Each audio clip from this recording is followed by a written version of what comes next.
कहानी की शुरुआत एक ऐसी रहस्यमयी दुनिया से हुई जो धरती की सतह से हजारों किलोमीटर नीचे बसी हुई थी, जहां आसमान से लेकर पानी की गहराइयों तक खतरनाक जीवों का आतंक फैला हुआ था। यहीं हमें इस दुनिया का रक्षक किंग कॉन्ग दिखाई दिया, जो एक छोटे बंदर के साथ झील के किनारे पहुंचा था, लेकिन उसे जरा भी अंदाजा नहीं था कि वो एक पहले से बिछाए जाल में फंसने वाला है। छोटे बंदर ने अचानक महसूस कर लिया कि सामने झील के अंदर कोई बड़ा खतरा छुपा है। फिर भी उसने जानबूझकर कॉन्ग को पानी में उतरने के लिए उकसाया, लेकिन उसकी चालाकी कॉन्ग से छुप नहीं सकी। उसने बस आसपास की हवा को हल्के से सूंघा और तुरंत समझ गया कि आज उसे अच्छा शिकार मिलने वाला है। इसके बाद कॉन्ग बिना कुछ कहे सीधे झील में उतर गया और आराम से नहाने लगा। उधर छोटा बंदर घबरा गया कि कहीं उसकी चाल पकड़ी न जाए, इसलिए वह पानी पीने का नाटक करने लगा। तभी अचानक एक अजीब सा जीव तेज रफ्तार से उनकी तरफ बढ़ने लगा। नहाते वक्त कॉन्ग को भी खतरे का एहसास हो गया। उसने जैसे ही पीछे पलट कर देखा, तभी एक विशाल ड्रैगन अपना बड़ा मुंह खोलकर उस पर झपट पड़ा। ये देखकर छोटा बंदर समझ गया कि उसकी योजना सफल हो गई है और वह तुरंत किनारे की तरफ भागने लगा ताकि खुद को बचा सके। उधर कॉन्ग जमीन पर हर तरह की लड़ाई जीत चुका था, लेकिन पानी में इस तरह के दुश्मन का सामना पहली बार कर रहा था। कॉन्ग उसकी चाल को समझ ही रहा था कि अचानक ड्रैगन उसे खींचकर सीधे झील के अंदर ले गया, लेकिन उसे नहीं पता था कि गुस्से में कॉन्ग कितना खतरनाक हो जाता है। उधर छोटा बंदर यही सोच रहा था कि अब वह कॉन्ग से हमेशा के लिए बच गया है, लेकिन अगले ही पल किंग कॉन्ग का विशाल हथियार सीधे उसके सामने आ गिरा। छोटा बंदर कुछ समझ पाता उससे पहले ही कॉन्ग ने उस ड्रैगन का कटा हुआ सिर सीधे उसके सामने पटक दिया। ये देखकर छोटे बंदर को लगा कि अब कॉन्ग उसे बुरी तरह पीटेगा, लेकिन कॉन्ग ने कुछ नहीं किया, बल्कि उसने अपनी कुल्हाड़ी उठाकर उसे आगे बढ़ने का इशारा कर दिया। दरअसल बंदर नहीं जानता था कि किंग कॉन्ग अपने जैसे किसी को ढूंढने के लिए हजारों सालों से इस दुनिया में अकेला भटक रहा था। वह हर दिन भूखा रहता था और अक्सर यहाँ के खतरनाक भेड़िए उसे दौड़ा दौड़ा कर परेशान करते रहते थे। जब सैकड़ों भेड़िए उसके पीछे पड़ जाते, तब वह छलांग की मदद से किसी तरह बच निकलता, लेकिन इस बार भेड़ियों के झुंड ने उसका पीछा नहीं छोड़ा। वे लगातार उसे घेरने की कोशिश करते रहे। आखिरकार जब उसके सामने गहरी खाई आ गई और भागने का कोई रास्ता नहीं बचा, तब वह मजबूर होकर पलटा और लड़ने के लिए तैयार हो गया। भेड़िए सोच रहे थे कि इस बार शिकार आसान होगा, लेकिन उन्हें अंदाजा नहीं था कि किंग कॉन्ग पहले से ही जाल बिछाकर बैठा था। जैसे ही एक भेड़िए ने छलांग लगाई, तभी अचानक कॉन्ग का जाल एक्टिव हो गया और भेड़िया तुरंत ट्रैप में फंस गया।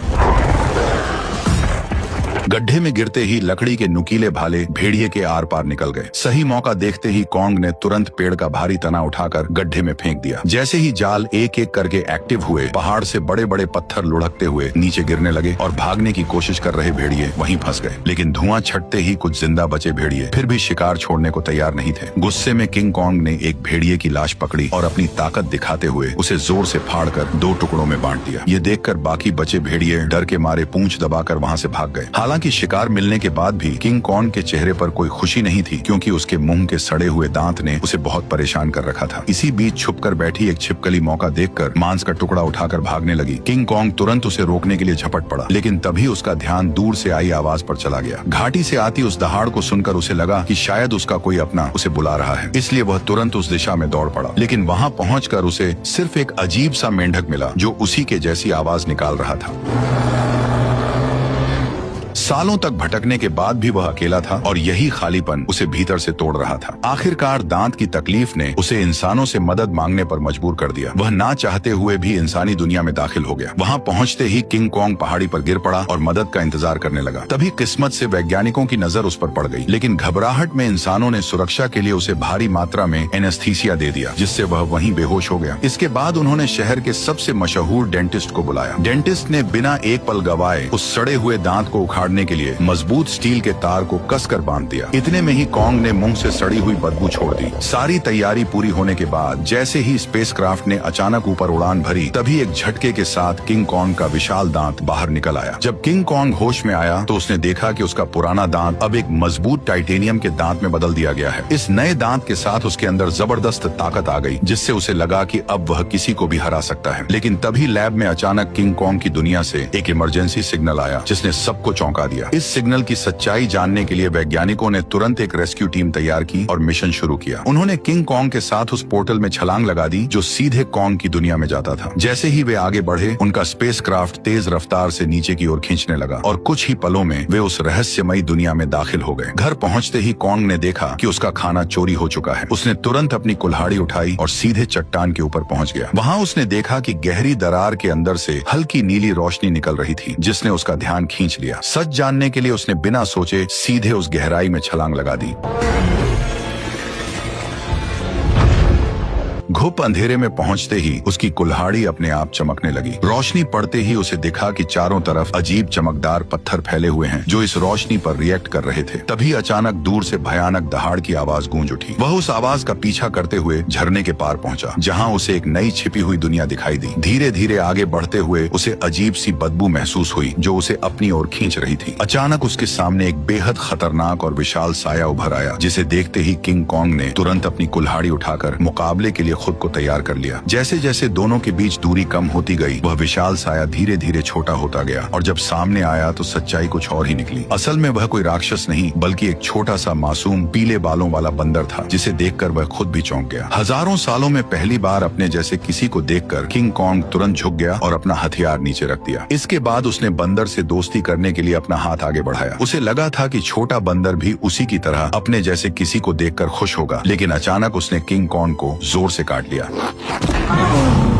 इतनी मुश्किल से अपने जैसे को ढूंढने के बाद किंग कॉन्ग उसे इतनी आसानी से जाने नहीं देना चाहता था, इसलिए वह बंदर के पीछे दौड़ पड़ा। लेकिन तभी अचानक उसके पीछे एक डरावना साया आ खड़ा हुआ, जिसे देखकर वह बुरी तरह चौंक गया, क्योंकि उसने आज तक अपने साइज का कोई गंजा गोरिल्ला नहीं देखा था। जैसे ही कॉन्ग उसकी ओर बढ़ने लगा, तभी अचानक दो लंबे हाथों वाले गोरिल्लाओं ने पीछे से आकर उसे जोर से जमीन पर गिरा दिया। गंजे के चेहरे की मुस्कुराहट देखकर साफ था कि वे लड़ाई के इरादे से ही आए थे, इसलिए किंग कॉन्ग ने भी अब उन्हें मारने का इरादा कर लिया। उसने तुरंत एक पत्थर उठाया और सीधे गोरिल्ला पर दे मारा। गुस्से में गंजा भी उस पर हमला करने दौड़ पड़ा, लेकिन कॉन्ग ने चालाकी से उसे भी मात दे दी। कुछ ही पलों में वह सबको जमीन पर गिराता चला गया, यहाँ तक कि गंजा कॉन्ग की कुल्हाड़ी को हाथ में लेकर भी कुछ नहीं कर पाया और चारों खाने चित हो गया। जैसे ही किंग कॉन्ग अपना हथियार उठाने बढ़ा, तभी छोटा पीला बंदर अचानक दौड़कर आया और उसके चेहरे पर झपट कर हमला करने की कोशिश करने लगा। ये देखकर किंग कॉन्ग ने उसे भी पकड़ लिया और उसी को हथियार बनाकर बाकी गोरिल्लाओं की जमकर पिटाई कर दी। हालांकि वे जानते थे कि वे किंग कॉन्ग का सामना नहीं कर सकते, फिर भी वे बारी बारी से उस पर हमला करते रहे। इसी बीच एक बंदर गलती से खाई में गिर गया, लेकिन किंग कॉन्ग ने फुर्ती दिखाते हुए उसे तुरंत पकड़कर ऊपर खींच लिया। लेकिन एहसान मानने की बजाय उसने जमीन से चाकू उठाकर किंग कॉन्ग पर वार कर दिया। यह देखकर किंग कॉन्ग का गुस्सा भड़क गया और उसने एक जोरदार लात मारकर उसे फिर से गहरी खाई में फेंक दिया। ये हाल देखकर गंजा डर गया और तुरंत पीछे मुड़कर भागने लगा। किंग कॉन्ग ने पास पड़ा पत्थर उठाकर उसकी तरफ फेंका, जो सीधा जाकर उसके सिर में जा लगा। चोट लगने के बाद भी वह कुछ बड़बड़ाता हुआ बिना पीछे देखे वहां से भाग गया। तभी किंग कॉन्ग ने पेड़ों के बीच में छुपे उस बंदर को पकड़कर बाहर निकाल लिया और जोर से जमीन पर पटक दिया। इसके बाद उसने जमीन से गंजे का गिरा हुआ चाकू उठाया और छोटे बंदर को इशारा किया कि वो उसे गोरिल्ला के ठिकाने तक ले जाए। बेचारा छोटा बंदर मजबूरी में आगे आगे चलने लगा और किंग कॉन्ग उसके पीछे पीछे बढ़ता गया। जैसे जैसे वे अंदर की ओर बढ़ते गए, वैसे वैसे उन्हें वहाँ कई सारे खतरनाक जानवर दिखाई देने लगे, लेकिन इस शांत दिखने वाली जगह के अंदर हर कदम पर खतरा छुपा हुआ था। छोटा बंदर बचने के लिए चालाकी से उसे उस इलाके में ले गया जहाँ विशाल ड्रैगन रहता था, लेकिन उसे क्या पता था कि किंग कॉन्ग के सामने उसकी यह चाल ज्यादा देर टिकने वाली नहीं थी। अचानक एक विशाल ड्रैगन उसके सामने आ खड़ा हुआ, लेकिन कॉन्ग ने डरने की बजाय कुछ ही मिनटों में उसका काम तमाम कर दिया और फिर आराम से बैठकर उसे खाने लगा। यह देखकर छोटा बंदर भी उसके पास आना चाहता था, लेकिन डर के कारण हिम्मत नहीं जुटा पाया। किंग कॉन्ग ने उसकी हालत देखकर खुद ही मांस का टुकड़ा तोड़कर उसकी तरफ बढ़ा दिया। फिर भी छोटा बंदर उस पर भरोसा नहीं कर पा रहा था। ये देखकर किंग कॉन्ग गुस्सा हो गया और उसने मांस जमीन पर फेंक दिया, जैसे कह रहा हो खाना हो तो खा वरना भाड़ में जा।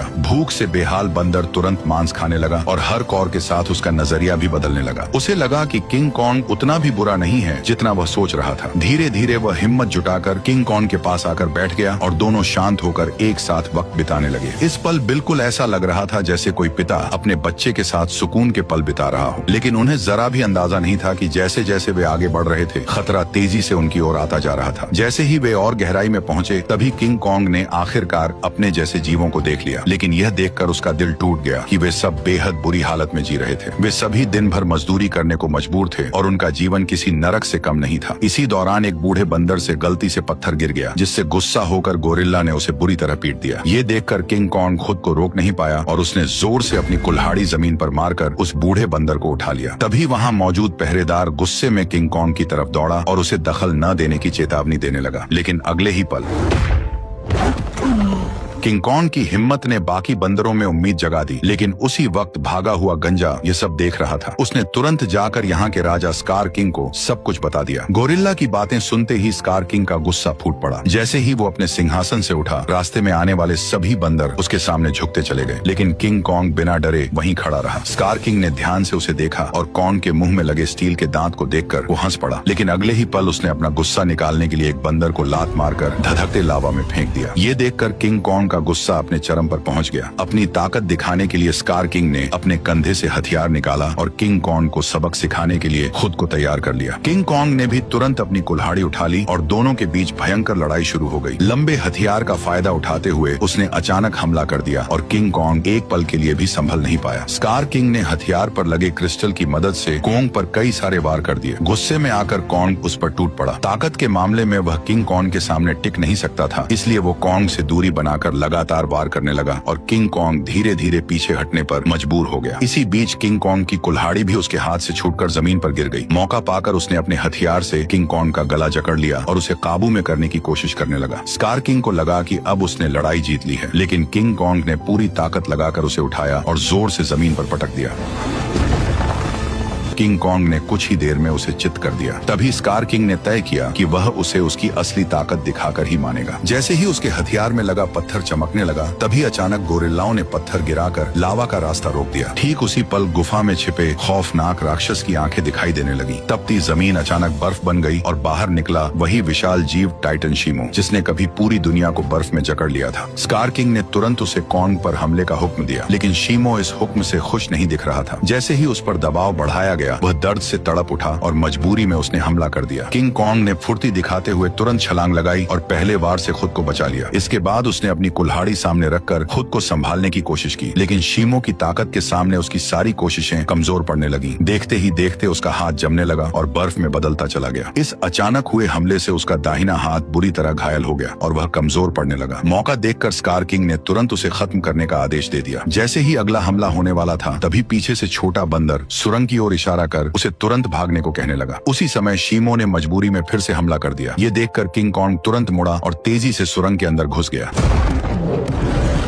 लेकिन अभी भी उसके पीछे सैकड़ों खतरनाक बंदर लगे हुए थे। अच्छी बात यह थी कि सालों से यहाँ रहने के कारण कोंग ने जंगल में कई जाल बिछा रखे थे, लेकिन उन बंदरों की गिनती इतनी ज्यादा थी कि घायल कोंग को उन्होंने जल्दी ही एक बंद रास्ते में घेर लिया। अब उसके पास सिर्फ यही आखिरी जाल बचा था जिस पर वह भरोसा कर सकता था। लेकिन जो बंदर रास्ते भर जाल में फंसते आए थे, इस बार अचानक सतर्क हो गए। उन्होंने तुरंत जमीन पर पड़ी उस बेल को देख लिया जो जाल को एक्टिव करने के लिए थी। जब कोंग ने देखा कि उसका प्लान फेल हो चुका है, तब उसे लगा कि अब उसका अंत करीब है। ठीक उसी पल पहाड़ी के ऊपर लगा जाल अचानक एक्टिव हो गया और सैकड़ों टन भारी पत्थर सीधे उन पर गिर पड़े, जिससे वहां मौजूद सारे बंदर उन पत्थरों के नीचे दब गए। तभी कोंग ने देखा कि जाल को एक्टिव करने वाला कोई और नहीं बल्कि वही बंदर था। अब कोंग बुरी तरह घायल था और लड़ने की हालत में नहीं था, इसलिए वह छोटे बंदर के सहारे इंसानों के पास लौटने लगा। लेकिन उसे अंदाजा नहीं था कि अभी भी एक बंदर जिंदा बच गया है। उधर कोंग के साथ आए वैज्ञानिकों ने देखा कि उनका बेस पूरी तरह तबाह हो चुका है। तभी उनकी नजर चट्टान के ऊपर बने एक विशाल हाथ के निशान पर पड़ी, जिससे उन्होंने अंदाजा लगाया कि इस दुनिया में कोंग जैसे और भी विशाल जीव मौजूद हैं। जल्द ही वे जंगल की गहराई में पहुंच गए, जहां उन्हें एक छुपा हुआ यंत्र दिखाई दिया। जैसे ही लड़की ने उसे दबाया, उसी पल कई जगहों से पानी बहकर नीचे आने लगा। वह पानी मिलकर एक तेज धारा बन गई और जंगल के अंदर की ओर बहने लगी। वैज्ञानिक उसका पीछा करते करते एक रहस्यमयी जादुई दीवार के सामने पहुंच गए, जिसने जंगल के अंदर एक अदृश्य जगह को छुपा रखा था। जैसे ही उन्होंने उस दीवार को छुआ, तभी उसमें नीली चमक दौड़ पड़ी। ये देखकर उन्होंने तुरंत दीवार के अंदर एक छेद कर दिया और तभी उनके सामने एक ऐसा नजारा आया जिसे देखकर उनकी आंखें खुली की खुली रह गईं। दीवार के पीछे एक ऐसी सुंदर और रहस्यमयी दुनिया मौजूद थी जिसे आज तक न किसी ने देखा था और न ही उसके बारे में सुना था। जैसे ही वैज्ञानिकों ने इस दुनिया में कदम रखा, तभी अचानक उन्हें उस दुनिया के जनजातीय लोगों ने घेर लिया। ये लोग इंसानों जैसे दिखते थे, लेकिन उनकी वेशभूषा किसी नॉर्मल इंसान से बिल्कुल अलग थी। वे लोग वैज्ञानिकों को नुकसान पहुंचाए बिना सीधे अपने कबीले के पास ले गए। वहां पहुंचकर उन्हें पता चला कि यह लोग हजारों सालों से धरती के नीचे रह रहे हैं और उस पोर्टल की रक्षा कर रहे हैं जो ऊपर की दुनिया से सीधे जुड़ा हुआ है। स्कार किंग सालों से इसी जगह की खोज में लगा था ताकि वो इस पोर्टल की मदद से इंसानी दुनिया पर कब्जा कर सके। ठीक उसी समय इंसानों की गंध को सूंघते हुए किंग किंग कॉन्ग वैज्ञानिकों तक पहुंच गया, लेकिन अदृश्य दीवार की वजह से वो भीतर की दुनिया को देख नहीं सका। इसलिए कबीले के लोगों ने उस जादुई दीवार में एक दरार बना दी, जिससे कॉन्ग आसानी से अंदर घुस गया और सीधे इंसानों के बीच पहुंच गया। लेकिन उन्हें नहीं पता था कि यह सब पीछा कर रहे बंदर ने देख लिया था। जैसे ही किंग कॉन्ग इंसानों के सामने पहुंचा, तभी वह कमजोर पड़ गया और सीधे जमीन पर गिर पड़ा। वैज्ञानिकों ने देखा कि कॉन्ग का हाथ बुरी तरह घायल है और अब वो कुछ भी करने की हालत में नहीं है। ये देखकर डॉक्टर ने तुरंत फैसला किया कि कॉन्ग के हाथ को पूरी तरह बदलना पड़ेगा। उसे तुरंत मैकेनिक आर्म का आइडिया आया। यह वही सुपर मैकेनिकल आर्म था जिसे इंसानों ने पहले कॉन्ग को और ताकतवर बनाने के लिए डिजाइन किया था। अच्छी बात यह थी कि यह गैजेट अभी भी तबाह हो चुके बेस के नीचे बने अंडरग्राउंड मैकेनिकल स्टोर में सुरक्षित रखा हुआ था। जल्द ही डॉक्टर उसे वहां से निकाल लाया और उसे सीधे कॉन्ग के शरीर के ऊपर लाकर छोड़ दिया, और तभी वह मशीन खुद कॉन्ग के जख्मी हिस्से को पहचान कर जुड़ने लगी। जैसे ही उस हाथ के अंदर की खास दवा कॉन्ग के शरीर में पहुंची, तो बेहोश कॉन्ग को जैसे नई ताकत महसूस होने लगी। उसके चेहरे की खुशी साफ बता रही थी कि वह इस नए हथियार से काफी खुश था। लेकिन तभी अचानक छोटा बंदर जंगल के अंदर से भागता हुआ वहां आ पहुंचा। उसने कॉन्ग को बताया कि स्कार किंग पोर्टल की जगह का पता लगा चुका है और वह शीमो के साथ मिलकर कबीले पर हमला करने वाला है। अकेला कॉन्ग स्कार किंग और शीमो का सामना नहीं कर सकता था, इसलिए उसके पास सिर्फ एक ही रास्ता बचा था, इंसानों की दुनिया में जाकर कई सालों से सो रहे गॉडजिला को जगा देना। लेकिन उसे बिल्कुल अंदाजा नहीं था कि जिसे वह अपनी मदद के लिए बुलाने जा रहा है, वही गॉडजिला उसके लिए सबसे बड़ा खतरा साबित होने वाला है। अचानक पिरामिड के आसपास की जमीन तेजी से हिलने लगी और नीचे से एक मैकेनिकल हाथ बाहर निकल आया। यही वह जगह थी जो धरती तक पहुंचने का पोर्टल खोलती थी। जल्द ही कॉन्ग पोर्टल से बाहर निकल आया। कॉन्ग की आहट महसूस होते ही गॉडजिला अचानक नींद से जाग गया और बिना एक पल गवाए सीधे उसकी तरफ बढ़ने लगा। जैसे ही वो कॉन्ग के सामने पहुंचा, तब गॉडजिला को लगा कि कॉन्ग उसे चुनौती देने आया है, इसलिए वो बिना एक पल गवाए पूरी रफ्तार से उस पर टूट पड़ा। उसकी आंखों में भरा गुस्सा साफ बता रहा था कि वह कॉन्ग को जिंदा छोड़ने वाला नहीं है। तेजी से अपनी ओर बढ़ते गॉडजिला को देखकर कॉन्ग ने हाथ उठाकर उसे समझाने की कोशिश की, पर गॉडजिला अब किसी भी बात को सुनने वाला नहीं था। उसने सीधे टक्कर मारकर कॉन्ग को सैकड़ों मीटर दूर फेंक दिया। गॉडजिला को रुकता न देखकर कॉन्ग ने पीछे से हमला किया ताकि किसी तरह उसे शांत कर सके, लेकिन रेत आंखों में जाते ही गॉडजिला और भड़क गया। उसने पलटकर कॉन्ग के हाथ को अपने जबड़ों में जकड़ लिया और जोर से उसे जमीन पर पटक दिया, जिससे कॉन्ग पूरी तरह चकरा गया। कॉन्ग संभल भी नहीं पाया था कि गॉडजिला फिर से उस पर टूट पड़ा। जब बातों से कुछ नहीं हुआ तो कॉन्ग ने भी जोरदार पलटवार शुरू कर दिया। हालांकि गॉडजिला अपने सबसे ताकतवर रूप में था, लेकिन मैकेनिकल आर्म की ताकत के साथ अब कॉन्ग भी किसी से कम नहीं था। लेकिन जब कॉन्ग ने देखा कि वह गॉडजिला को हरा नहीं पाएगा, तब उसने बिना एक पल गवाए उसे पकड़कर जबरदस्ती पोर्टल की ओर खींचना शुरू कर दिया। उधर कबीले के लोगों ने स्कार किंग को रोकने के लिए एक खास रेड लिक्विड पानी में मिला दिया। जैसे ही लिक्विड पानी में घुला, एक जादुई बदलाव शुरू हो गया। उससे एक ऐसा सिस्टम एक्टिव हुआ जो दो विशाल पिरामिड को आपस में जोड़ने लगा, और जैसे ही ये पिरामिड जुड़ते, ग्रेविटी कुछ समय के लिए खत्म हो जाती, जिससे सब हवा में उड़ने लगते और स्कार किंग के लिए पोर्टल तक पहुंचना लगभग नामुमकिन हो जाता। लेकिन पिरामिड पूरी तरह जुड़ पाते उससे पहले ही स्कार किंग वहां पहुंच गया। आते ही उसने उस एंटी ग्रेविटी सिस्टम को पहचान लिया। उसने तुरंत शीमो को आदेश दिया कि वह बर्फ से पिरामिड के बीच का रास्ता बंद कर दे। तभी अचानक पोर्टल से एक तेज रोशनी निकली और जमीन पर आ गिरी। अगले ही पल गॉडजिला और कॉन्ग मलबे को चीरते हुए बाहर निकल आए। जैसे ही गॉडजिला की नजर शीमो और स्कार किंग पर पड़ी, तभी उसे सब समझ आ गया कि कॉन्ग उसे यहाँ क्यों लाया है। इसलिए बिना एक सेकंड गवाए वह कॉन्ग के साथ मिलकर उन पर टूट पड़ा। उधर स्कार किंग भी शीमो के साथ उनकी तरफ बढ़ने लगा। दोनों तरफ कोई भी कमजोर नहीं था। जैसे ही चारों भिड़े, उसी पल बर्फ टूट गई और पिरामिड आपस में टकरा गए। उस टक्कर से निकली लहर ने पूरी जगह की ग्रेविटी खत्म कर दी। हर कोई हवा में तैरने लगा, लेकिन इसके बावजूद गॉडजिला बिना ग्रेविटी के भी तेजी से बचते हुए सीधे शीमो की तरफ बढ़ने लगा। वहीं चालाक स्कार किंग ने कॉन्ग की कुल्हाड़ी उठाकर उसी पर हमला कर दिया, पर कॉन्ग ने अपने मैकेनिकल आर्म से हर वार को रोक दिया। कुछ ही पलों में हालात पलट गए और कॉन्ग स्कार किंग पर भारी पड़ने लगा, लेकिन दुश्मन ज्यादा होने की वजह से उस पर पीछे से हमले होने लगे। ये देखकर छोटा बंदर पत्थर उठाकर कॉन्ग की मदद करने लगा। तभी मौका पाकर शीमो ने गॉडजिला पर हमला किया और कुछ ही पलों में उसे पूरी तरह बर्फ में जमा दिया। लेकिन गॉडजिला भी उससे कम नहीं था। उसने एक ही झटके में बर्फ तोड़ दी। उसी समय एंटी ग्रेविटी सिस्टम बंद हो गया और दोबारा ग्रेविटी लौट आई। मौका मिलते ही स्कार किंग कॉन्ग की पकड़ से निकलकर सीधे पोर्टल में कूद पड़ा। उसे रोकने के लिए गॉडजिला और कॉन्ग भी उसके पीछे कूद पड़े, लेकिन इस अफरा तफरी में कॉन्ग की कुल्हाड़ी वहीं छूट गई। दूसरी तरफ इंसानों को अंदाजा भी नहीं था कि कितना बड़ा खतरा आने वाला है। अचानक समुद्र की लहरें जमकर बर्फ के पहाड़ में बदल गईं। अगले ही पल स्कार किंग शीमो के साथ धरती पर पहुंच गया। खुले आसमान की रोशनी पाकर उसने नीचे मौजूद इंसानों को देखकर जोरदार दहाड़ लगा दी।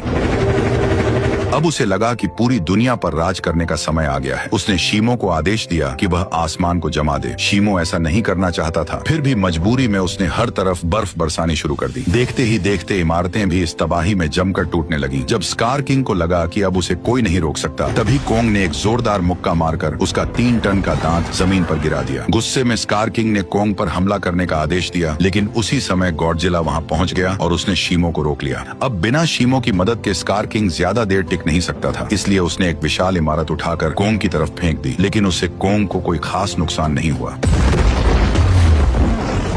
तभी अचानक शीमो पीछे से आकर कोंग के मैकेनिकल आर्म पर झपट पड़ा। शीमो ने फिर से कोंग का हाथ जमाना शुरू कर दिया। ये देखकर स्कार किंग को लगा कि अब उसकी जीत पक्की है, लेकिन उसने पीछे खड़े गुस्से से भरे गॉडजिला को नजरअंदाज कर दिया। गॉडजिला ने तुरंत अपनी पूरी ताकत जगाई और उसका शरीर बैंगनी रोशनी से चमक उठा। अगले ही पल उसने सीधे स्कार किंग पर जोरदार हमला कर दिया, लेकिन स्कार किंग घबराकर किसी तरह बच निकला। उसने अपने हथियार से पलटवार करने की कोशिश की, लेकिन गॉडजिला ने उसे पकड़ लिया और एक ही झटके में 2 हिस्सों में तोड़कर अलग कर दिया, जिससे शीमो को कंट्रोल करने वाला क्रिस्टल नीचे गिर पड़ा। स्कार किंग उसे उठाने के लिए झपटा, लेकिन गॉडजिला ने उसे कोई मौका नहीं दिया। अब सब कुछ उस क्रिस्टल पर टिका था। जिसके हाथ में भी क्रिस्टल आता, वही इस लड़ाई को जीत पाता। उसी अहम पल में छोटे बंदर की नजर कोंग की छोड़ी हुई कुल्हाड़ी पर पड़ी। वह तुरंत छलांग लगाकर नीचे उतरा और कुल्हाड़ी उठाकर इंसानों की दुनिया में पहुंच गया। जैसे ही उसकी नजर जमीन पर पड़े उस क्रिस्टल पर पड़ी, तभी उसने बिना देर किए कुल्हाड़ी के एक वार से उसे चकनाचूर कर दिया। क्रिस्टल टूटते ही शीमो पूरी तरह आजाद हो गया। गुस्से में भरा स्कार किंग छोटे बंदर को पकड़कर मारने ही वाला था, लेकिन कोंग बीच में आकर उस पर टूट पड़ा और कुछ ही मुक्कों में स्कार किंग को चित कर दिया। अब बिना उस क्रिस्टल के स्कार किंग कमजोर पड़ चुका था। उधर आजाद हुआ शीमो गॉडजिला की तरफ देखने लगा, मानो किसी इशारे का इंतजार कर रहा हो। और फिर हजारों साल बाद उसने वही किया जो वह हमेशा से करना चाहता था। एक ही पल में उसने स्कार किंग को बर्फ की मूर्ति में बदल दिया। अगले ही पल कोंग ने उसे हवा में उछालकर पूरी ताकत से जमीन पर पटक दिया और उसके शरीर को वहीं चकनाचूर कर दिया।